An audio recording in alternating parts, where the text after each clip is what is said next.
नमस्कार बच्चों, जय श्री कृष्णा। स्वागत है आपका 11th होम साइंस की क्लास में। तो बच्चों, हम 5th क्लास में पढ़ रहे थे कपड़े हमारे आसपास। बच्चों, इस लेसन के अंदर हमने रेशों के गुणों के बारे में अध्ययन किया था, रेशों का वर्गीकरण किया था। फिर हमने इसके बाद जो है मानव निर्मित रेशों के का निर्माण किस प्रकार से किया जाता है, इसके बारे में भी हमने पढ़ा। फिर हमने मानव निर्मित रेशों के प्रकारों के बारे में पढ़ा। फिर सूत किसे कहते हैं, सूत का संस्करण किस प्रकार से किया जाता है, किस प्रकार से सूत का निर्माण होता है, इसके बारे में भी हमने पढ़ा। फिर हमने कल पढ़ा कपड़ा उत्पादन की प्रक्रिया किस प्रकार से होती है, जिसके अंदर हमने सूत की बुनाई है, फिर ऊन की बुनाई है, फिर गूंथना है उसको, फिर उसके बाद जाल प्रक्रिया के द्वारा, और फिर हमने जो है लेसेस बनाने की इन सभी विधियों को हमने देखा, किस प्रकार से जो है वस्त्र का निर्माण किया जाता है। आज हम बच्चों पढ़ेंगे कि वस्त्रों का परिष्करण किस प्रकार से किया जाता है, क्लोथ्स फिनिशिंग किस प्रकार से दी जाती है। वस्त्र तो बन गए, लेकिन वस्त्रों को फिर फिनिशिंग किस प्रकार से दी जाती है। इसके साथ साथ हम ये भी पढ़ेंगे कि विभिन्न प्रकार के जो रेशे हैं उनके गुणों के गुणधर्म के बारे में भी हम अध्ययन करेंगे, उनके गुणों के बारे में, उनकी विशेषताओं के बारे में भी अध्ययन करेंगे। तो चलते हैं बच्चों हम टेक्स्ट बुक की ओर। के गुणों के बारे में हमने देखा, अब चलते आगे लिनेन।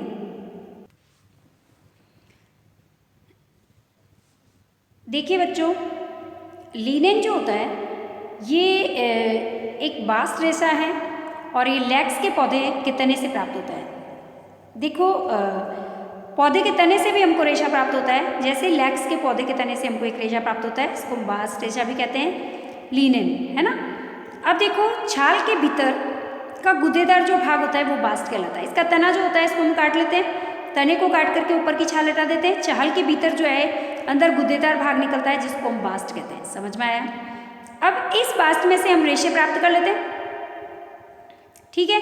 अब रेशे प्राप्त करने के लिए कैसे प्राप्त करते हैं रेशे को प्राप्त करने के लिए सबसे पहले तने को लंबे समय तक पानी के अंदर भिगो कर रख देते हैं। ऊपर की छाल हटा करके जो अंदर का गुदा होता है इसको पानी में भिगो कर रख देते हैं, तो इसमें से ताकि इसका नरम भाग जो होता है गल जाता है, और इस प्रक्रिया को हम रेटिंग कहते हैं या फिर अपगलन कहते हैं। समझ में आया।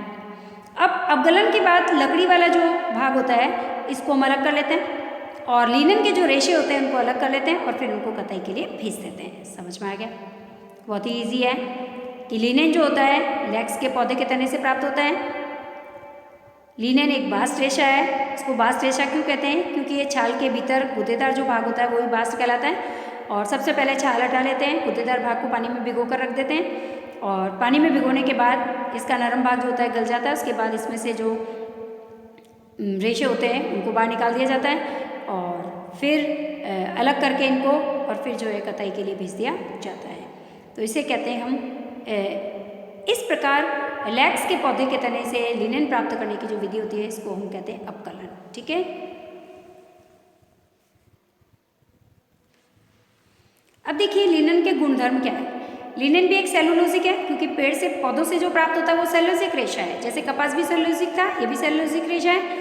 अब देखो, इसीलिए इसके कई गुणधर्म कपास जैसे ही काफ़ी गुण जो होते हैं इसके कपास से मिलते हैं। अब देखो, हमने देखा था कि कपास का रेशा तो छोटा होता है ना, लेकिन ये रेशा जो होता है, लिनन का रेशा जो होता है वो कपास से लंबा होता है, लेकिन सूक्ष्म होता है, पतला होता है। ठीक है। अब इसमें बना हुआ जो सूत होता है वो मजबूत होता है, अधिक चमकीला होता है। हमने देखा था कपास से जो हमको सूत प्राप्त होता था वो चमकीला नहीं था, छोटा भी था, स्टेपल था, जबकि ये लंबा भी है, मजबूत भी है और चमकीला भी है। अब कपास की तरह लिनन भी नमी को तत्काल सोख लेता है। जैसे हमने देखा था दोनों गुण मिल रहे हैं दोनों में। कपास भी जो है वो जल को अवशोषित करने की क्षमता रखता है, नमी को अवशोषित कर लेता है जल्दी से, और ये लिनन भी जो है नमी का तत्काल अवशोषण कर लेता है, सोख लेता है। इसीलिए ये भी आरामदायक होता है, इसमें भी गर्मी नहीं लगती। लेकिन ये रंगों को बहुत अधिक जल्दी अवशोषित नहीं करता, ये इसकी कमी है। कॉटन जो होता है हमारा, कपास जो होता है, उसमें विभिन्न रंग हम दे सकते हैं, क्योंकि वो जब जल को भी अवशोषित कर लेता है तो रंगों को भी अवशोषित कर लेता है, लेकिन ये रंगों को जल्दी अवशोषित नहीं करता।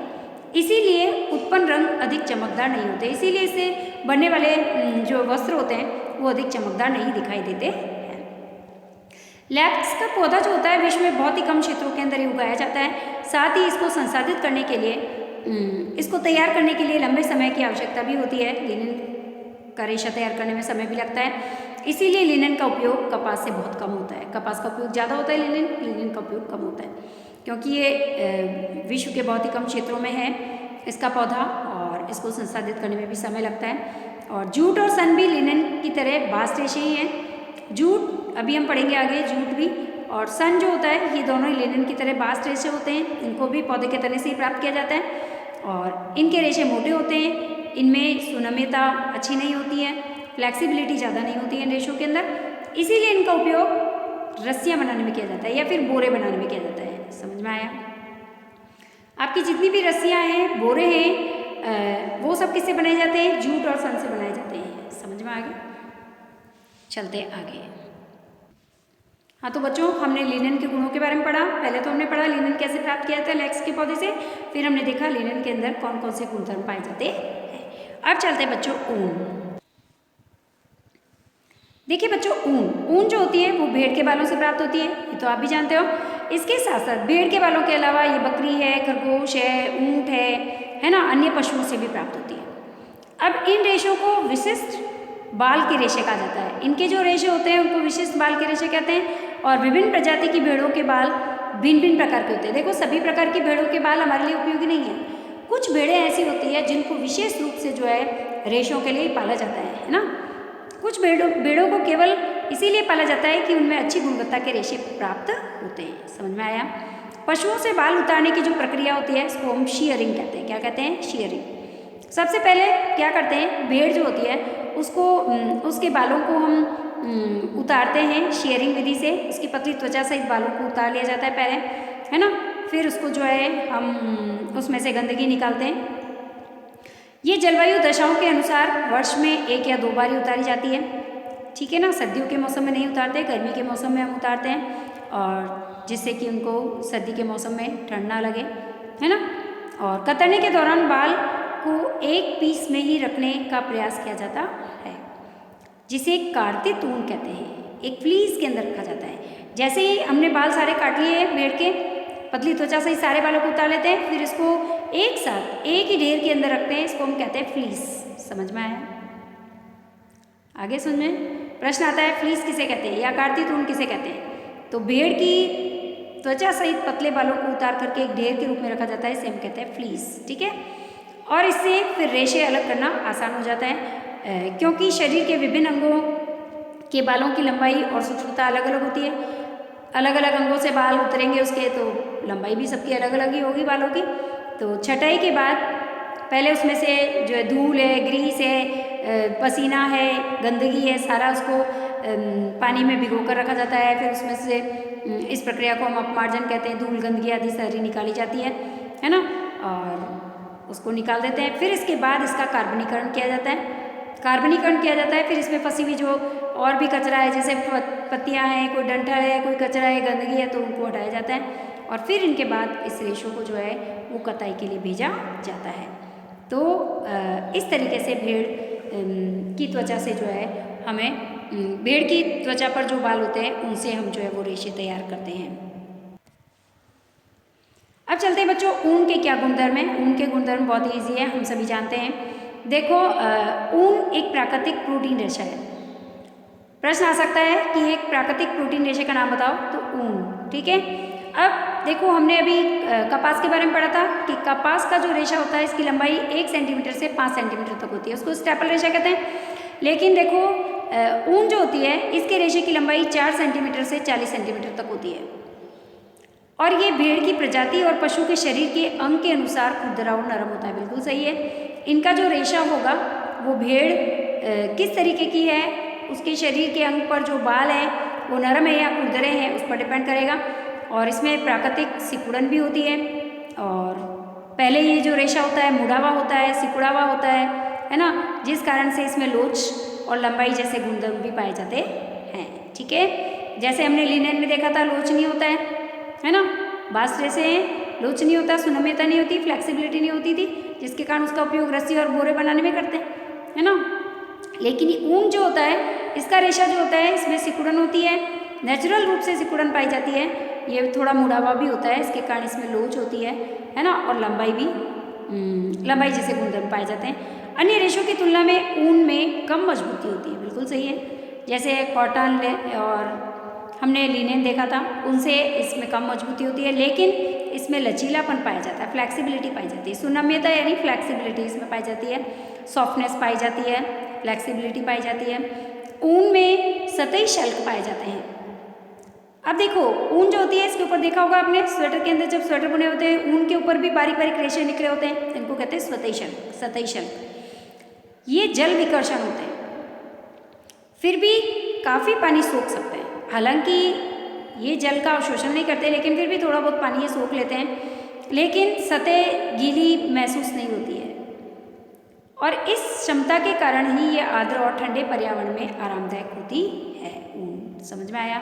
इसीलिए ठंडे और आर्द्र वातावरण के अंदर ऊनी वस्त्रों का उपयोग ज़्यादा किया जाता है। और सूती, रेयॉन और पॉलिस्टर के साथ ऊन का मिश्रण भी किया जाता है, जो कि इसकी देखभाल और अनुरक्षण गुणधर्मों में सुधार लाती है। तो हमने देखा ऊन के साथ साथ कॉटन है, रेयॉन है, पॉलिस्टर है, इनके साथ भी उनको मिला करके विभिन्न प्रकार के वस्त्र बनाए जाते हैं, जो दिखने में सुंदर भी होते हैं, थोड़े सस्ते भी होते हैं, है ना, और ताकि कस्टमर उसकी ओर आकर्षित हो। विभिन्न रंगों में भी उपलब्ध होते हैं, है ना, तो सभी कस्टमर उनकी ओर आकर्षित होगा और उन्हें अच्छे से खरीदेगा, है ना। तो इसीलिए हम कह सकते हैं कि ऊन के अंदर, रेयॉन के अंदर पॉलिस्टर, विभिन्न प्रकार के रेशों को मिला करके, सिंथेटिक रेशे मिला करके और फिर नए रेशे तैयार किए जाते हैं, मानव निर्मित रेशे तैयार किए जाते हैं, जो कि दिखने में आकर्षक, सुंदर, टिकाऊ होते हैं और कस्टमर्स की ओर आकर्षित अच्छा होता है। अब देखो बच्चों, हम पढ़ रहे रेशम। रेशम एक प्राकृतिक रेशा है और ये रेशम के कीड़े के स्राव से ही हमें प्राप्त होता है रेशम। और यदि रेशम नियंत्रित दशाओं में निर्मित किया जाए, उगाया जाए, तो शहतूत रेशम जो होता है वो सबसे मुलायम होता है ना, और लंबे रेशे भी इससे प्राप्त होते हैं। और इससे बनने वाला जो कपड़ा होगा वो सूक्ष्म होता है, बेहतरीन होता है, चमकीला होता है ना।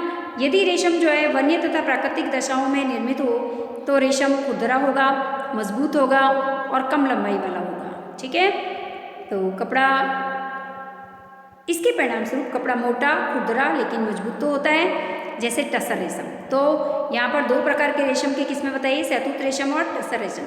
शहतूत रेशम जो होता है ये शहतूत के पेड़ के ऊपर जो रेशम के कीड़े होते हैं उनसे तैयार किया जाता है, जो कि सूक्ष्म होता है, बेहतरीन होता है, चमकीला होता है। जबकि टसर रेशम जो होता है, इस रेशे से जो वस्त्र बनते हैं वो मोटा भी होता है, खुरदरा होता है और मजबूत भी होता है। ठीक है, अब देखिए, अच्छी गुणवत्ता वाले रेशम के उत्पादन के लिए रेशम के कीड़े की खेती सावधानी पूर्वक नियंत्रण में की जाती है। इसे हम रेशम कीट पालन कहते हैं। देखो, रेशम कीट पालन किसे कहते हैं? तो रेशम का उत्पादन करने के लिए रेशम के कीड़ों को पालना, है ना, और फिर उनसे रेशम प्राप्त करना क्या कहलाता है? रेशम कीट पालन कहलाता है।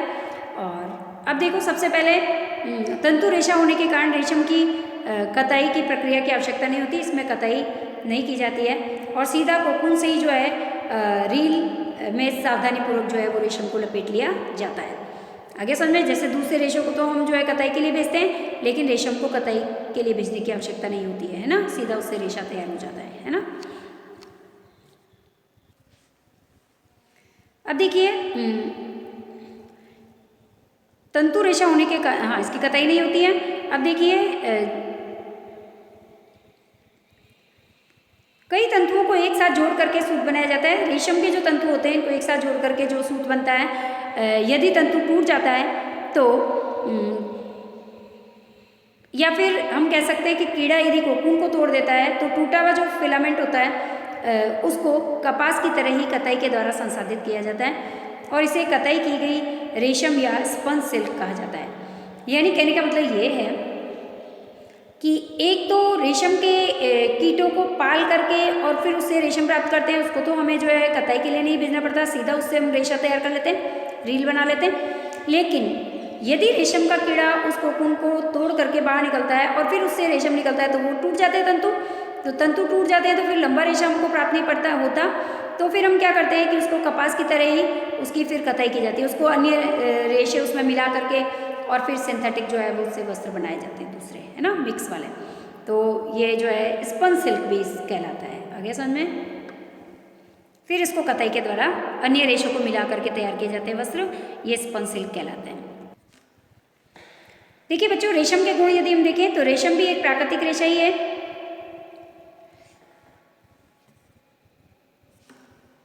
रेशम का स्वाभाविक रंग जो होता है श्वेत से लेकर के थोड़ा सफ़ेद क्रीम सा होता है ना, और जंगली रेशम जो होता है भूरे रंग का होता है। रेशम के तंतु जो होते हैं बहुत लंबे होते हैं, सूक्ष्म भी होते हैं, चिकने भी होते हैं, और इनमें जो है चमक जो होती है अपेक्षाकृत ज़्यादा होती है, और इनमें प्राकृतिक गोंद भी पाया जाता है जो कि रेशम को विशद बनावट प्रदान करता है, अलग प्रकार की एक बनावट प्रदान करता है। और जिन मजबूत रेशों से कपड़ा बनाया जाता है रेशम उनमें से एक है, और इनमें सुनम्यता होती है, अच्छी फ्लेक्सिबिलिटी होती है, सॉफ्ट होता है ना। और अब देखते हैं कि रेशम की खोज कैसे हुई है ना। देखिए बच्चों, ऐसा माना जाता है कि रेशम की खोज जो है रेशम के कीड़े से ही हुई है। अब देखो कैसे हुई कि जब एक कीड़े का कोकून जो था, जैसे चाइना के अंदर सबसे पहले इसकी खोज हुई थी, तो चाइना की जो राजकुमारी थी जब शहतूत के पेड़ के नीचे बैठी थी, चाय पी रही थी, तो अचानक उनकी चाय के अंदर एक जो है कोकून आकर गिर गया। अब उन्होंने चाय के कप में से जो कोकून गिरा था उसको निकाला और उसे रख दिया, तो उन्होंने देखा कि इससे एक लंबा तंतु निकला। तो फिर उन्होंने क्या किया कि देखा शहतूत के पेड़ पर तो बहुत सारे रेशम थे, रेशम के कीट थे, तो उन्होंने क्या किया, उससे रेशम प्राप्त करना शुरू कर दिया। अब चीनियों ने क्या किया, रेशम उत्पादन की इस कला को लगभग 500 ईस्वी से लेकर के 2000 वर्षों से भी अधिक समय तक जो है इसको गोपनीय बना के रखा, किसी को बताया तक नहीं, है ना। आया समझ में। फिर उसके बाद व्यापारी जो थे वो इस व्यापारियों को जब मालूम चला तो फिर वो जो है जिस रास्ते से होकर के और रेशम लेकर आते थे उसे हम सिल्क रूट भी कहते हैं ना। तो ये इस प्रकार से हमारी चाइना के अंदर सबसे पहले जो है वो रेशम की खोज हुई थी। अब चलते हैं बच्चों रेयन। देखो रेयन भी एक विनिर्मित सेलुलोजिक रेशा है, ये मानव के द्वारा निर्मित एक सेलुलोजिक रेशा है, और सेलुलोजिक इसीलिए है क्योंकि ये लकड़ी की लुगदी से बनाया जाता है। सेलुलोजिक का मतलब क्या है, जो पेड़ के तने से प्राप्त हो रहा है या पौधों से प्राप्त हो रहा है वो सेलुलोजिक रेशा कहलाता है ना। तो लकड़ी की लुगदी से ही हमको प्राप्त होता है, ये विनिर्मित है, मानव द्वारा तैयार किया जाता है। इसीलिए ये लुगदी रसायनों से संसाधित की जाती है, विभिन्न प्रकार के रसायन भी इसमें मिलाए जाते हैं रेयन बनाने में। आया समझ में। तो हम कह सकते हैं कि ये मानव द्वारा निर्मित रेशा है। अब चलते हैं इसके गुण देखते हैं हम। रेयन जो है एक विनिर्मित रेशा है और इसीलिए इसके आकार और आकृति को नियंत्रित किया जा सकता है। इसका व्यास समान होता है, ये स्वच्छ है, चमकीला होता है। ये सेलुलोजिक रेशा होने के कारण इसके अधिकांश गुणधर्म जो होते हैं कपास जैसे ही होते हैं, लेकिन ये कपास से कम मजबूत होता है, कम टिकाऊ होता है। रेयन और विनिर्मित सेलुलोजिक रेशों का मुख्य लाभ ये है कि इसे अपशिष्ट सामग्री से फिर से पुनः संसाधित किया जा सकता है और ये देखने में रेशम जैसा लगता है ना। तो ऐसा कौन सा रेशा है जो हमें रेशम जैसा लगता है लेकिन रेशम नहीं है? तो rayon, R for rayon, R for resham. समझ में आ गया समझ में। और रेशम तो कीड़े से प्राप्त होता है, लेकिन रेयन जो है हमको किससे प्राप्त होता है? सेलुलोजिक रेशा है ना। ये लकड़ी की लुगदी से बनाया जाता है, इसके अंदर विभिन्न प्रकार के रसायन मिला करके और फिर जो है इस रेशे को तैयार किया जाता है। मानव द्वारा निर्मित रेशा है, सेलुलोजिक रेशा है, स्वच्छ है, चमकीला है, कपास के जितना ही मजबूत है, कपास जितना तो मजबूत नहीं है, थोड़ा कम टिकाऊ है। और इसका सबसे बड़ा लाभ ये है कि इसको पुनः जो है वापस से तैयार किया जा सकता है ना। और ये दिखने में कैसा लगता है? रेशम के जैसा लगता है। तो ये थे हमारे रेयन के गुण। अब देखिए बच्चों नायलॉन की बात करें तो नायलॉन जो है पूर्णतः रसायनों से विनिर्मित पहला वास्तविक कृत्रिम रेशा है। प्रश्न आता है कि सबसे पहला मानव के द्वारा निर्मित और मानव के द्वारा विभिन्न प्रकार के रसायनों से बनाया गया वास्तविक कृत्रिम रेशा कौन सा है? तो नायलॉन। ठीक है। सबसे पहला इसका उपयोग जो है सबसे पहले टूथब्रश के शूक के रूप में किया गया। टूथब्रश के जो ब्रिस्टल्स होते हैं ना, ब्रिस्टल जो होते हैं, सॉफ्ट ब्रशेस जो होते हैं, इसके ऊपर जो शूक होते हैं उसको बनाने में इसका उपयोग किया गया। सन 1940 में नायलॉन से बनने वाले प्रारंभिक वस्त्र कौन कौन से थे? जैसे जुराबें, हमारे सॉक्स है, स्टॉकिंग्स है ना, और हम कह सकते हैं कि स्टॉकिंग्स है, और ये आपके इसके बाद इनका उपयोग जो है सभी प्रकार के वस्त्रों के लिए किया जाने लगा।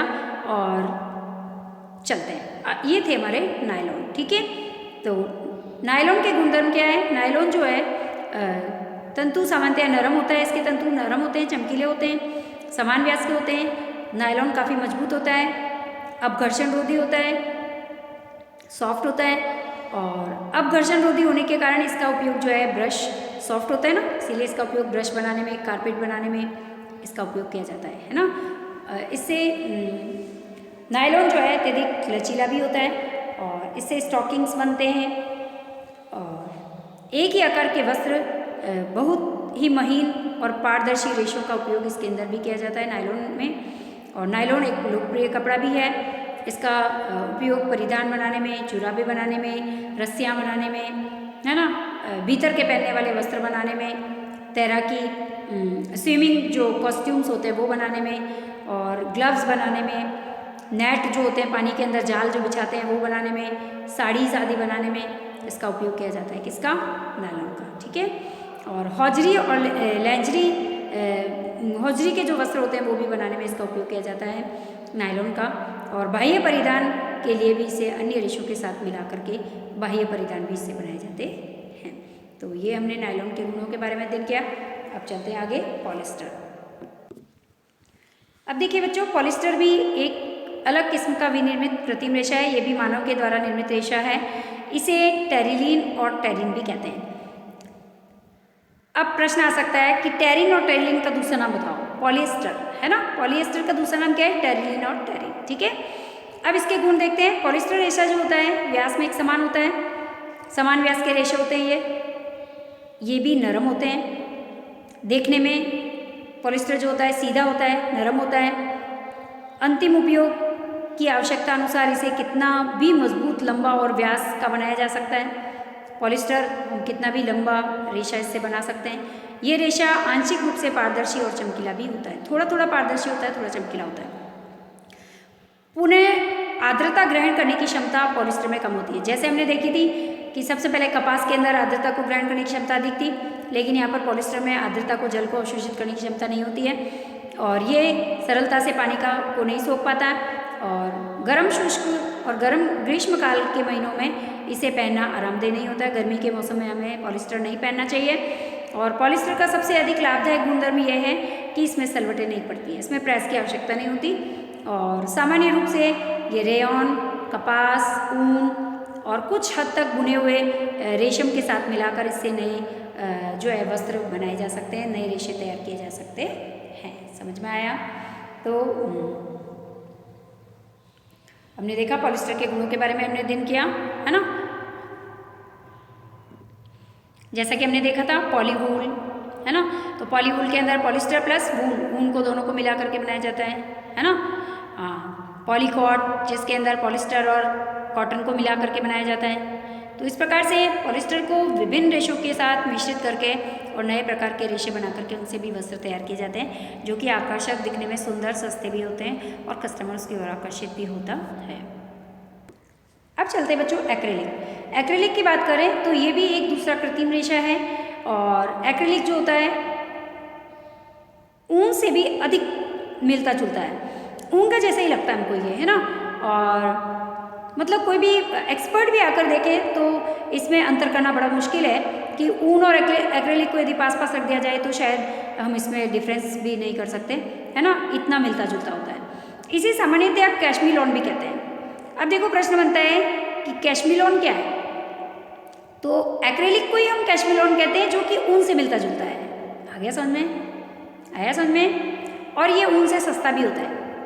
ऊन जो होती है एक प्राकृतिक रेशा है ना, तो इसकी उपलब्धता तो हमारे पास कम है, लेकिन ऊन का जैसा ही मानव के द्वारा निर्मित एक रेशा तैयार किया है, जिसको हम कहते हैं कैशमिलोन या फिर एक्रेलिक। ठीक है, इसके गुण देखें तो सभी विनिर्मित रेशों की तरह इस रेशे की लंबाई, व्यास और महीनता निर्माता के द्वारा नियंत्रित की जा सकती है।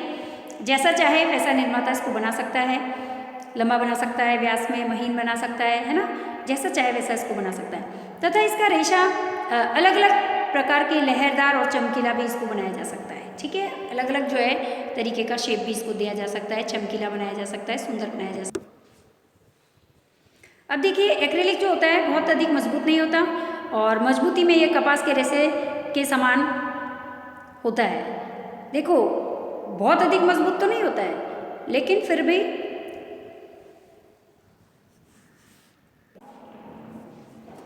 हाँ तो बच्चों एक्रेलिक जो होता है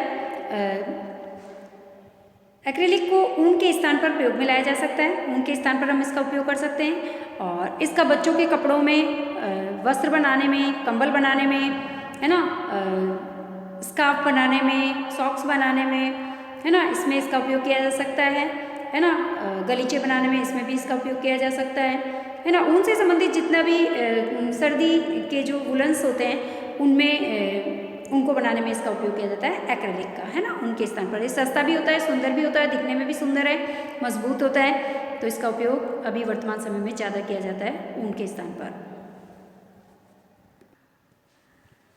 अब देखिए बच्चों, अब हम पढ़ने जा रहे हैं इलास्टोमरी रेशे। इलास्टोमरी रेशे नाम से मालूम चल रहा है कि जो जिनमें इलास्टिक जैसे गुण पाए जाते हैं, है ना, जो फ्लेक्सिबल होते हैं, जिनको खींचने पर जो बढ़ जाते हैं और फिर से उन्हें वापस से अपने पुनः स्थिति में लाया जा सकता है छोड़ने पर, है ना, उनमें इलास्टिक के गुण पाए जाते हैं। जैसे अभी तक जिन रेशों का हमने उल्लेख किया है उनके अतिरिक्त कुछ कम प्रचलित रेशे हैं, जैसे इलास्टिक है, रबड़ है, इनका भी विभिन्न रूपों में जो है उत्पादन किया जाता है, इनका भी उत्पादन होता है। जैसे रबड़ है, इलास्टिक है, ये भी उत्पादन होते हैं। और प्राकृतिक रूप से इसमें रबड़ ही होता है, नेचुरल रूप से इसमें रबड़ डाला जाता है। जो आप देख रहे हैं, आप लेगी वगैरह पहनते हैं, लेगी है, इनर है ना, ये जो आप पहनते हैं इनके अंदर जो है स्पैंडेक्स है, लाइका है, ये सब है। ये जो रेशे हैं हमको जो है इलास्टोमरी रेशे होते हैं, ये कृत्रिम रूप से हमको जो है इसी तरीके के दिखाई देते हैं, इलास्टिक की तरह फ्लेक्सिबल होते हैं। सामान्यतया इनका उपयोग जो है कम सुनम्यता वाले उक्त किसी भी रेशे के साथ मिला करके किया जा सकता है, यानी किसी अन्य रेशे के साथ मिला करके, प्योर तो रबड़ लेते हैं और रबड़ के साथ अन्य रेशों को मिला करके और इस तरीके से वस्त्र तैयार किए जाते हैं। समझ में आया, है ना। तो ये थे हमारे इलास्टोमरी रेशे। इलास्टोमरी रेशे समझ में आए। तो बच्चों, इस अध्याय में हमने कपड़ों के बारे में जानकारी प्राप्त की, है ना, और विभिन्न प्रकार के रेशों के बारे में और वस्त्रों के का उत्पादन किस प्रकार से होता है ना, और विभिन्न प्रकार के रेशों के गुणधर्म के बारे में भी अध्ययन किया, बहुत सारी चीज़ों का अध्ययन किया। तो बच्चों, आज हमारी क्लास भी यहीं कंप्लीट होगी, हमारा लेसन भी यहीं कंप्लीट हो रहा है। तो धन्यवाद बच्चों, जय श्री कृष्णा। नेक्स्ट लेसन हम नेक्स्ट क्लास के अंदर कंटिन्यू करेंगे।